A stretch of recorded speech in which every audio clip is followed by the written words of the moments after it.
Thank you, Mr. Chairman. Secretary, good to see you again. Nice to see you, Senator. Thanks for being here.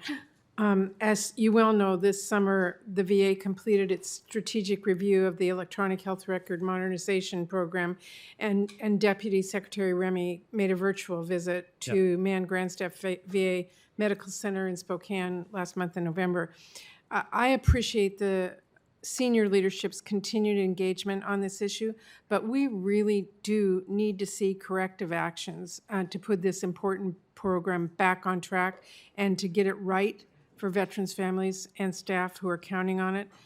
For Spokane VA Medical Center and its clinics, what are VA's next steps for remedying the existing issues? Yeah, so the next steps are that we are enhanced. I last talked to Donald about this last night, Donald Remy. We're pressing on Cerner to enhance the presence on the ground in Spokane so that people can get more timely reaction. What do you concerns. mean pressing them, saying you'd like them to, or telling them they have to? Yeah, we're telling them that they have to.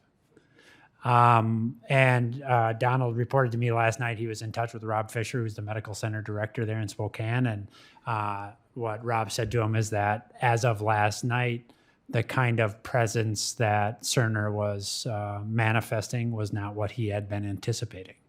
And so Donald was going to tell Cerner today that's not good enough. When do you expect to see that?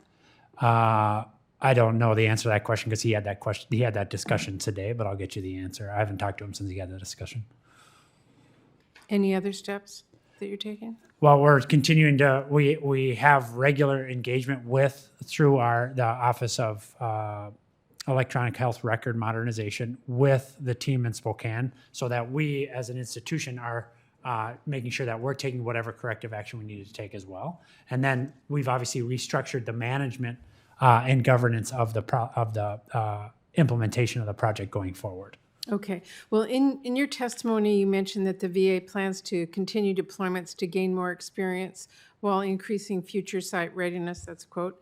Almost 2 years ago, I cautioned the previous administration against deploying this new EHR until infrastructure and staffing issues were addressed.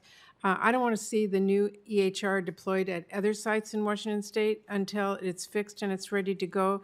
So to avoid any confusion for future sites, what indicators is the VA looking for to know when a site is ready and that the deployment won't disrupt a veterans care or staff productivity or the morale that we've seen? Yeah, it's a fair question, and maybe maybe the way to answer this, Senator, is that in as much as Walla Walla would be the next site in Washington, why don't we come to you with our dashboard on what we intend to measure as it relates to Walla Walla, and then you can see our decision making on that. Are you at this time moving forward on any other sites in Washington State? What we've indicated is that as soon as March, we'll go to Columbus, and then shortly after that to Walla Walla. Okay, and you will bring to me what your indicators are before you proceed on that? Yep. Okay, I expect to see that, all right. You were asked by caregivers by Senator Brown, you know this is a passion of mine too. And we have the program because of you.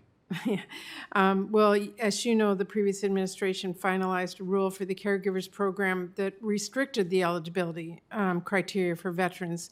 I heard your answer to Senator Brown. I know what you're doing about those that have been denied, but as he stated, 88% of the applications were denied. So my question to you is a little different, is how is the VA going to fix that unnecessarily restrictive eligibility criteria so that we don't continue to see these denials? Yeah, I think there's two big movers in the decision. One is a statutory provision, which says the condition the veteran suffers has to have been incurred in the line of duty. Our proxy for that is a 70% disability rating. And we can't get around that. That's statutory, right? We may, after looking at this, come back to you and say, hey, can we look at this statutory language? As I've discussed with several of you, the other mover is a determination of the percentage of activities of daily living Right. that a veteran has to manifest problems with to qualify, having gotten over that first hurdle of the 70% disability. We do have some regulatory flexibility on that question of the percentage of activities of daily living that would be required once over that 70% hump. That's what we're looking at now. So you are looking at changing some of that criteria to make it less We are. restrictive? Okay. All right. And what's your timeline on that? ASAP. Okay. All right. We may have to do it through rulemaking. We may be able to do it through a clarification. That's a question really for general counsel, but I'm working very closely with the caregiver office, with general counsel, to make sure that we do whatever we can as quickly as we can, and surely in anticipation of the October 1 date.